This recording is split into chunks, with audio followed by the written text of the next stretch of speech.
ప్రభుత్వంలో నెల్లూరు జిల్లాలో దిక్కు దివాణం లేదు. ఈరోజు దిక్కు దివాణం లేకుండా కనీసం ఏదైనా కార్యక్రమాలు జరిగితే అఫీషియల్గా కూడా కనీసం ఇతనికి సమాచారం ఇచ్చే పరిస్థితిలో కూడా తెలుగుదేశం పార్టీలో నాయకులు లేకపోతే వాళ్ళ నాయకుల మీద పడి ఆడవలసిన ఈ పెద్ద మనిషి శ్రీనివాసరెడ్డి మాటకు వస్తే మా అధినాయకుడు జగన్మోహన్ రెడ్డి గారి మీద కావచ్చు, మా నాయకుల మీద కావచ్చు, నోటికి ఎంత ఇస్తే అంత అడ్డోతుకు లేకుండా మాట్లాడుతూ ఉన్నాడు.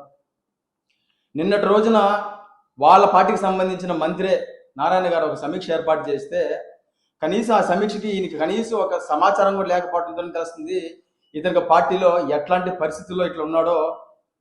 ఒకసారి మీ మీడియా ముందు తెలియజేస్తా ఉన్నా. ఈ రోజు ఆయన ప్రెస్ మీట్ పెట్టినప్పుడు కనీసం ఆయన పార్టీ ఆఫీస్ నుంచి పర్మిషన్ ఇచ్చారో లేదో కూడా తెలియదు.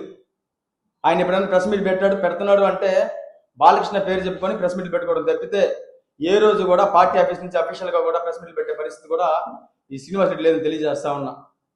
కారణం, కొద్ది రోజుల ముందు ఈ శ్రీనివాసరెడ్డి పెట్టినటువంటి రేషన్ బియ్యం మీద వాళ్ళ పార్టీ నాయకుల మీద పెట్టినటువంటి ప్రెస్ మీట్ ఏదైతే ఉందో, వాళ్ళ పార్టీ నాయకుల గురించి మాట్లాడిన మాటలు ఏదైతే ఉన్నాయో, ఎవరా పందుకొక్కు, ఎవరా స్మగ్లర్ అని చెప్పి మాట్లాడిన మాటలు ఏదైతే ఉన్నాయో, కరెక్ట్గా ప్రెస్ మీట్ పెట్టిన 24 గంటలు తిరగక ముందే ఇంకొక ప్రెస్ మీట్ ఏర్పాటు చేసి నన్ను అన్యతా భావించి నన్ను క్షమించండి అని చెప్పి